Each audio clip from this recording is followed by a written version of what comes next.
তোমায় বলতে বলতে আমি যেন বোবা হয়ে যাই। দুনিয়াতে কারো কাছে কিছু বলা তোমার নাই।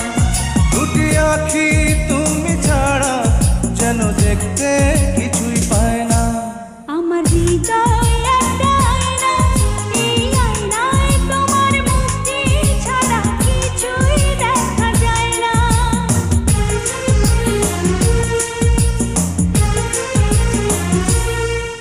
আমার হৃদয় একটা আয়না, এই আয়নায় তোমার মুক্তি ছাড়া কিছুই দেখা